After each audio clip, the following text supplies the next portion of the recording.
Merci beaucoup. Vous m'entendez? Très bien, comme j'ai un sac plastique devant. Je voulais vérifier. Tout d'abord, je tiens donc à remercier les organisateurs de m'avoir donné l'opportunité de présenter ici mes travaux. Donc aujourd'hui, je vais aborder la thématique des pesticides et des cancers en abordant à la fois les aspects scientifiques, réglementaires et leurs conséquences sur les décisions publiques et les sociétés. Ça ne marche pas. Donc tout d'abord, je déclare une absence de conflit d'intérêts et je tiens à remercier mon institut de recherche, l'INRAE, pour me permettre de conduire des études sur pesticides et cancers. Et je tiens également à remercier les fondations publiques qui m'aident à mener ces travaux, ainsi que les associations reconnues d'utilité publique qui financent ces recherches. Mon exposé va viser à éclairer, à vous donner les connaissances sur ce que l'on sait sur les liens entre le cancer et les pesticides et de pouvoir affronter ces connaissances-là en termes de décision. Tout d'abord, je vous exposerai en quoi les connaissances en biologie et cancer permettent d'établir des liens entre l'exposition aux pesticides et la survenue de ces maladies. Puis nous verrons comment la controverse est générée à travers des divergences de points de vue. Nous verrons ce que nous apportent les données épidémiologiques et ce que l'on fait de ces savoirs en termes de décision. Donc avant de partir dans la science, je voulais tout d'abord vous rappeler les missions de la santé publique. La santé publique est la science et l'art de prévenir les maladies, de prolonger la vie et de promouvoir la santé et les capacités physiques à travers les efforts coordonnés de la communauté pour l'assainissement de l'environnement, l'objet final étant de permettre à chaque individu de jouir de son droit inné à la santé et à la longévité. C'est une définition de la santé publique qui a été établie il y a maintenant 100 ans par Charles Winslow et qui reste le fondamental en fait de nos travaux. Pour ma part, je suis toxicologue et mon métier est d'étudier si les polluants chimiques sont capables d'induire du cancer et de quelle façon. Donc pour être clair, voici la définition d'une substance cancérigène. C'est une substance qui favorise la cancérogénèse et donc la formation du cancer. Donc moi, je travaille sur de multiples polluants et depuis quelques années, donc sur les pesticides. Les contraintes que nous avons en toxicologie sont multiples, mais la plus grosse étant qu'il existe plus de 85 000 produits chimiques de synthèse qui sont commercialisés, avec 20 nouvelles molécules qui sortent tous les ans. Ainsi, comme vous pouvez le voir sur le graphe, en gros, non, on ne va pas le voir, c'est trop compliqué. En gros, on connaît environ entre un peu moins d'1 millier de molécules dont on connaît la toxicité par rapport auprès des 100 000 molécules existantes, si bien que l'on ignore la toxicité de plus de 80% des molécules. Comment abordons-nous la question de déterminer en quoi une substance peut être toxique? Donc en toxicologie, on réalise des expériences, donc c'est l'approche empirique, dans lesquelles on expose des animaux, des cellules ou d'autres systèmes aux substances chimiques. Et on essaie, à travers, en étudiant cette boîte noire qui est ici blanche, de prédire les effets sur l'être humain. Cela concerne la prédiction d'effets à la fois du fœtus, de l'enfant, adolescent, l'adulte, les personnes âgées, hommes ou femmes. La difficulté que l'on a en toxicologie est de pouvoir ensuite transposer ces connaissances en termes d'exposition réelle et d'effets réels sur la santé. Donc pour cela, il faut bien connaître le modèle expérimental avec lequel on travaille et de pouvoir ensuite extrapoler à la santé humaine.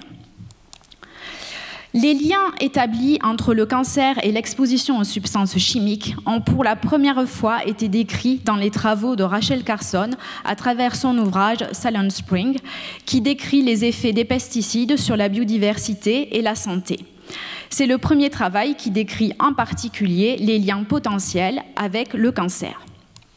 Cependant, on peut se demander pourquoi, si dans les années 60, on avait déjà ces liens qui étaient assez bien décrits, pourquoi finalement il y a toujours ce doute sur le fait que le cancer pourrait avoir une origine environnementale. Et finalement, quand on regarde l'histoire de la science, et notamment du cancer, on se rend compte que la génétique a fortement été encouragée, donc en termes de travaux et de financement, pour finalement orienter la recherche vers les origines génétiques du cancer. Et finalement, comme l'a décrit le philosophe Mathias Girel, cela a créé un terrain d'ignorance pour l'examen des liens entre le cancer et l'environnement. Pourtant, la cancérogénèse environnementale a pour la première fois été décrite par Percival Vapote au XVIIIe siècle, où il a identifié le premier cancer professionnel, à savoir le cancer du scrotum, qui a été identifié chez des enfants ramoneurs au Royaume-Uni. L'agent responsable de ces cancers a été identifié dans la suie donc des cheminées, et ce sont les hydrocarbures aromatiques polycycliques. On a cherché à savoir comment ces substances pouvaient causer le cancer, et finalement on a pu identifier que ces substances étaient capables de s'intégrer dans l'ADN. Il faut que je vous montre quand même. Regardez ici. Donc on a l'hélice d'ADN, et en fait cette molécule qui subit quelques transformations va se retrouver à l'intérieur de l'ADN et donc le modifier. Donc comme je vous l'ai expliqué, il y a des origines génétiques qui peuvent être du cancer, et finalement ici une substance chimique va pouvoir modifier les gènes, et c'est ce qu'on appelle la génotoxicité. Et c'est ainsi que les hydrocarbures aromatiques polycycliques, donc certains, sont classés cancérigènes de type 1 par leur capacité à modifier les gènes. Cependant, d'un point de vue de la toxicologie et des recherches sur la cancérogénèse, on connaît plus d'une dizaine de processus qui sont impliqués dans le cancer. Donc on a ici l'endommagement de l'ADN, mais vous voyez, il y a d'autres processus. Alors je ne vais pas rentrer dans les détails moléculaires, mais une cellule cancéreuse, c'est une cellule qui prolifère beaucoup, qui résiste à la mort et qui notamment peut avoir un métabolisme énergétique modifié, c'est-à-dire qu'elle va utiliser son énergie différemment d'une cellule normale. Et finalement, la cancérogénicité ne peut pas se réduire à la seule altération des gènes.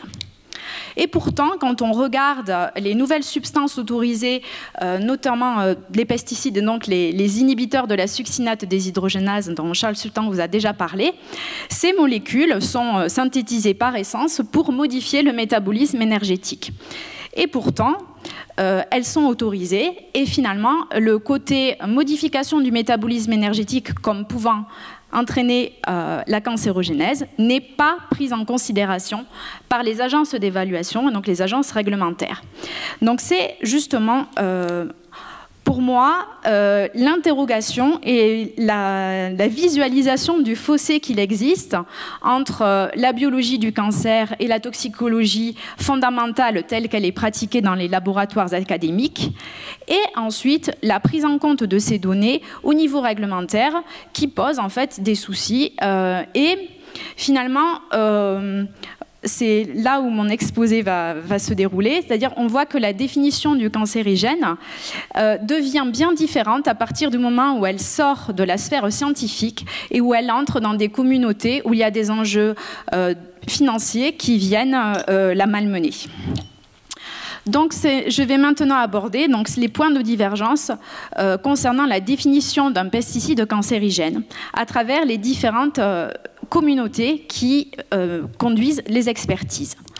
Donc, tout d'abord, au niveau de l'OMS, il y a une instance qui est sous sa tutelle, qui est le Centre international de recherche sur le cancer, le CIRC ou l'IARC en anglais, qui a pour but d'identifier les substances cancérigènes et d'identifier les causes environnementales des cancers.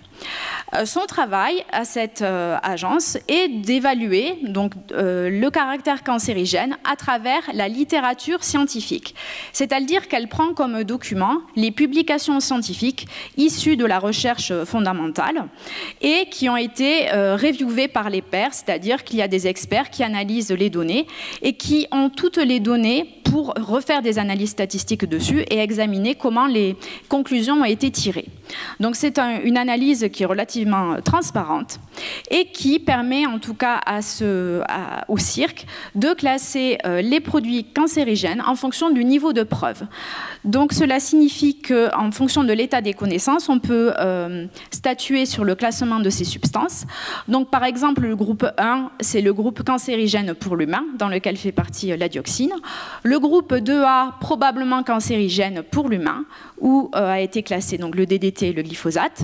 Le groupe 2B, cancérigène possible pour l'humain. Et les autres groupes qui ne peuvent pas identifier forcément des effets cancérigènes dans l'état actuel des connaissances. Donc les niveaux de preuve peuvent fluctuer forcément avec la production de connaissances et la recherche scientifique. Concernant maintenant l'intervention de la toxicologie dans les processus d'autorisation des pesticides et ensuite dans leur évaluation. Donc il faut savoir qu'avant les années 1976, les industriels n'étaient pas du tout chargés de conduire des études de toxicité et les produits étaient directement mis sur le marché et donc nous étions exposés à large échelle à ces substances chimiques. Mais depuis 1976, à travers la création d'agences réglementaires, comme l'EPA aux États-Unis, l'EFSA en Europe ou l'ANSES en France, il y a une exigence de fournir des dossiers d'autorisation de mise sur le marché, donc ici, sur les nouveaux produits chimiques. Et dans ces dossiers, donc, il y a des tests de toxicité qui sont effectués par les industriels eux-mêmes. Et ensuite, les agences réglementaires délivrent l'autorisation et l'exposition est large. Et il y a une mise en place en fait, d'un système également porté par les agences réglementaires, mais aussi les instances publiques dans les différents pays, pour conduire des études de veille observationnelles qui permettent d'étudier si post-exposition, on observe des effets délétères. Et finalement, mon travail se situe ici, c'est-à-dire que je suis fonctionnaire de l'État, toxicologue, et j'évalue les effets que pourraient avoir potentiellement les substances chimiques. Mais vous voyez, j'interviens que post-exposition et post-AMM. Donc, comment travaillent ces agences réglementaires? Donc, elles évaluent un petit peu différemment que le cirque. Elles évaluent le risque, c'est-à-dire qu'elles prennent en compte le danger, mais également la probabilité à y être exposé. Les documents sur lesquels elles travaillent sont l'analyse de la littérature scientifique, mais en plus et surtout les données qui sont fournies par les industriels dans les fameux dossiers. Et finalement, ces données-là, en tout cas, nous n'avons pas accès à ça, il n'y a pas de révision par les pairs et on n'a pas les données brutes qui permettent de reconsidérer les données. Ces tests qui sont réalisés dans les dossiers AMM répondent à des lignes directrices et à des critères de cancérogénicité qui sont fixés par l'OCDE, je vous rappelle, qui est finalement l'organisme qui régit les échanges économiques.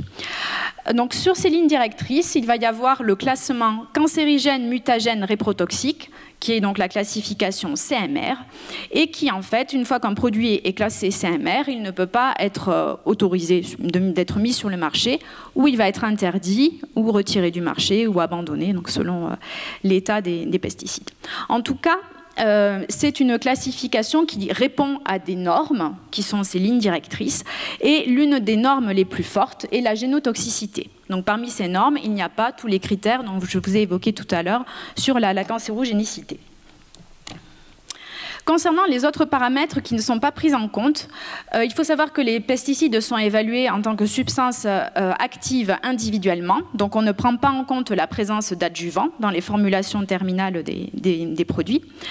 On ne prend pas en compte les effets perturbateurs endocriniens et faible dose donc, que vous a décrit Charles. Les effets cocktails ne sont pas pris en compte non plus, puisque l'évaluation des substances actives sont réalisées séparément. Donc il n'y a pas du tout la prise en compte, par exemple, sur une pomme, que vous croquez une pomme avec 9 pesticides dessus. Ces 9 pesticides ont été évalués individuellement, si bien qu'on estime qu'il n'y a pas de danger pour chacun des pesticides, mais par contre, on n'a aucune idée de la dangerosité que peut présenter le cocktail. De plus, ces évaluations ne prennent pas en compte la fenêtre d'exposition, c'est-à-dire les périodes où on est plus vulnérable, lors de la grossesse, l'adolescence ou l'enfance. Il n'y a pas aussi prise en compte du délai entre l'exposition et la survenue de maladies. Il faut savoir qu'un cancer, c'est une maladie qui prend plusieurs années, et même à l'origine, c'est une maladie qui est une maladie liée à l'âge. Donc il n'y avait pas, en tout cas avant... il y a en gros, dizaines d'années, le cancer n'était pas une maladie de la population active. Donc ce délai-là doit être pris en compte, et pour ça, il faut faire des tests de toxicité chronique qui ne sont pas toujours réalisés. Enfin, comme je vous l'ai dit, on n'a pas accès en tant que scientifique sur les données brutes et qui ne sont donc pas accessibles. Donc toute cette façon, ces procédures d'évaluer en fait la cancérogénicité créent des divergences, que ce soit entre le CIRC et les agences réglementaires, comme vous avez pu en entendre parler, mais également avec la communauté scientifique. Donc l'un des cas dont je souhaitais aborder aujourd'hui, justement, relatif aux inhibiteurs de la succinate déshydrogénase, ces pesticides sont autorisés en France au nombre de 11. Et quand on regarde les dossiers réglementaires, donc les données fournies par les industriels, on constate que 8 d'entre eux sont cancérigènes chez les rongeurs. On dénombre les cancers de la thyroïde, du foie, du poumon, de l'utérus et des ovaires. Pourtant, quand on regarde l'analyse plus précisément de ces dossiers, on constate que ce sont donc des cancérigènes qui sont non génotoxiques, et on voit donc dans les débats qui sont écrits sur les expertises, on constate qu'il y a l'application entre autres d'un principe qui s'appelle le principe du mode d'action, qui en fait a été établi au sein de sociétés savantes qui allient à la fois les firmes, les régulateurs et des scientifiques, qui établissent de nouvelles règles et qui vont conduire au blanchiment des données de cancérogénicité chez les rongeurs pour conclure que ces produits sont considérés, donc les effets cancérigènes sont considérés comme non pertinents pour l'humain, et donc ces substances sont autorisées sur le marché avec un seuil d'acceptabilité. Ce qui va finalement contre le principe de classification CMR où un produit CMR n'est pas autorisé. Ainsi, pour faire un petit point sur cette partie, les mécanismes de cancérogénèse et d'autres paramètres de toxicité ne sont pas pris en compte par les agences réglementaires. La cancérogénicité, quand elle est avérée chez le rongeur, est pour la plupart du temps jugée non pertinente pour l'humain. Ainsi, les cadres réglementaires ne répondent pas aux standards de la science. Cela crée des sources de divergence entre le CIRC et l'EFSA et également les scientifiques. Maintenant, je vais aborder les données que l'on a sur la santé humaine. Donc, comme vous le voyez, les toxicologues ne font pas des expériences chez l'humain directement, on passe par des modèles animaux ou des modèles cellulaires.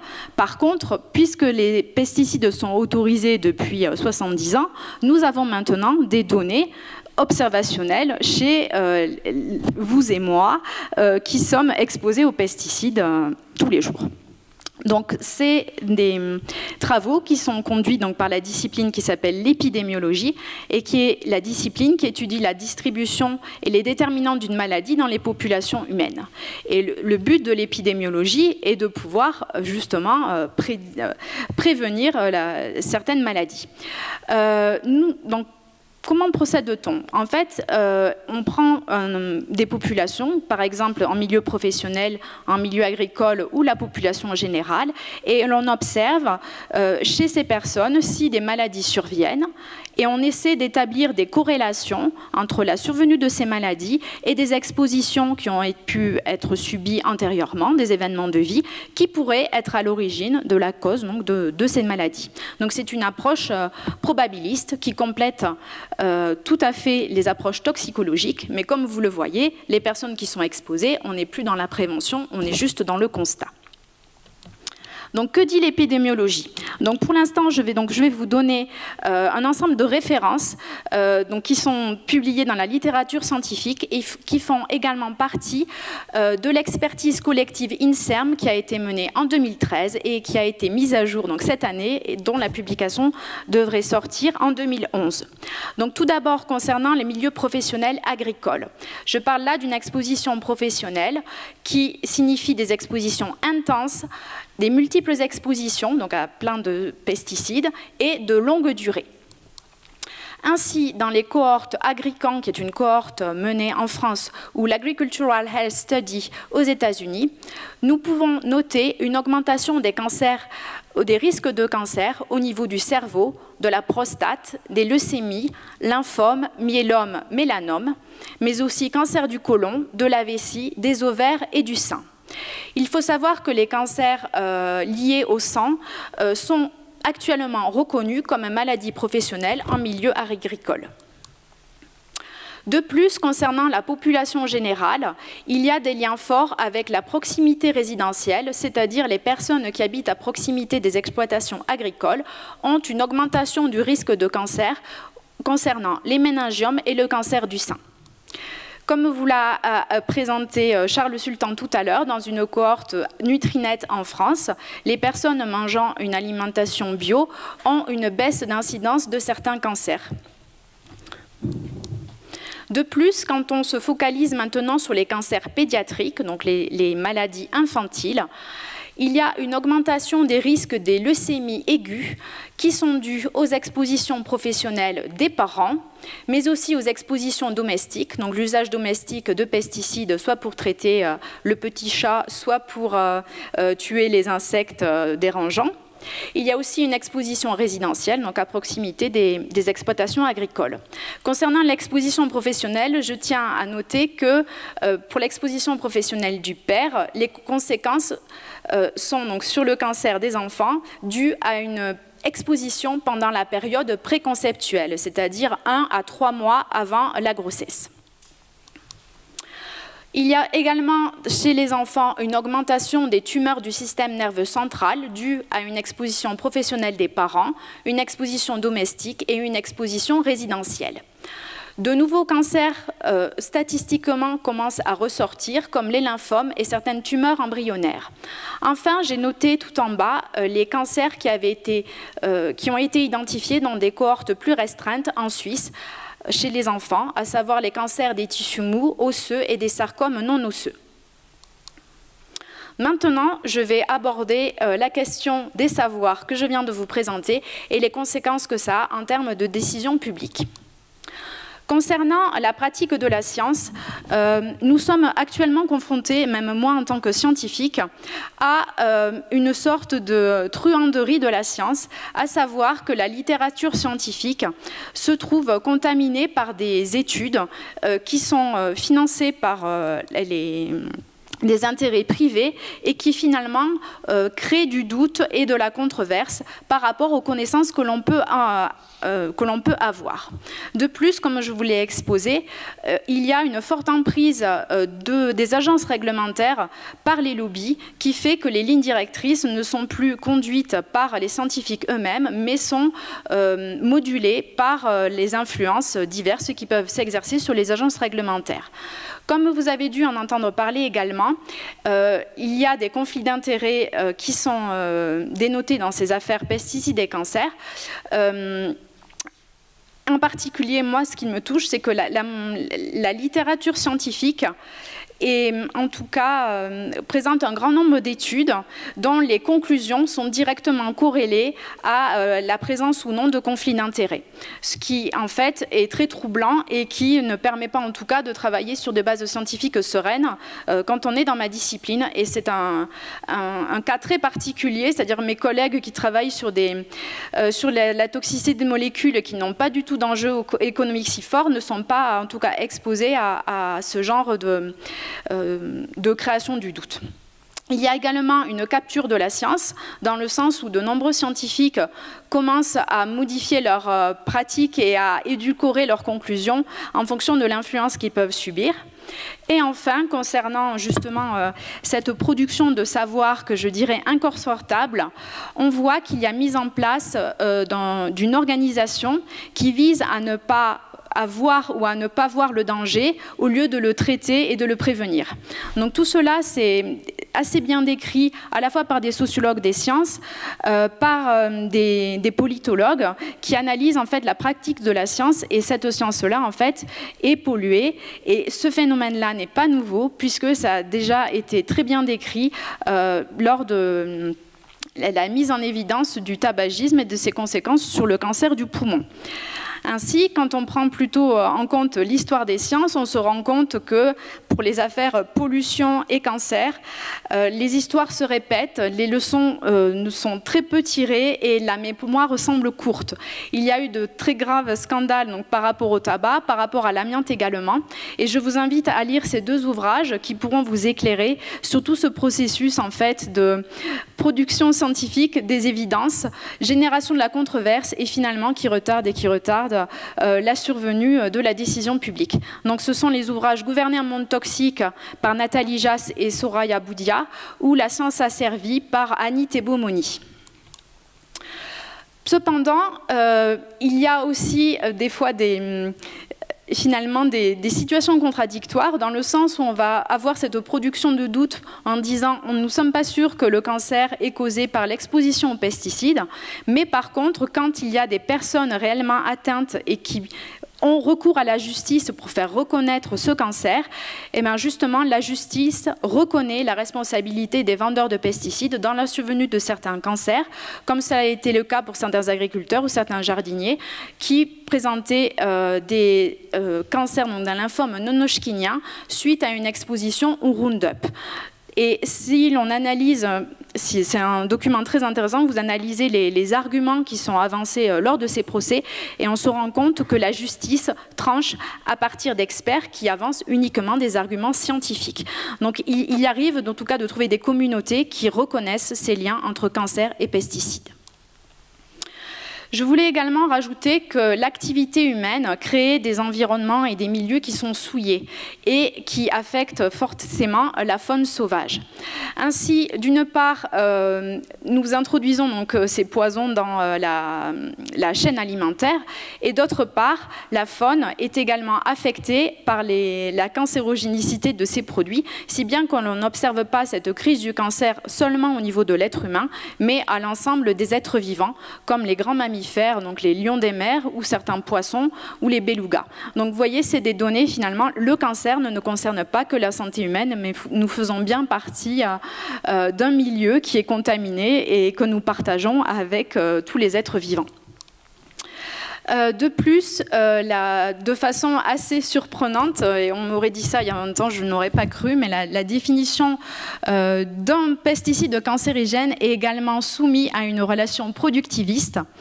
Il faut savoir que les bénéfices des pesticides sont répercutés en partie donc, pour les acteurs puissants, comme pour produire donc, de meilleurs rendements, des diminutions des coûts de production ou un mode de vie à alimentation bon marché. En revanche, concernant les externalités, les impacts des pesticides sur la santé et l'environnement ne sont pas supportés par les vendeurs de pesticides, si bien que c'est vous comme moi qui subissons en fait ces externalités à travers l'effondrement de la biodiversité, le coût des soins des cancers, le coût des recherches en santé publique et également la qualité de vie.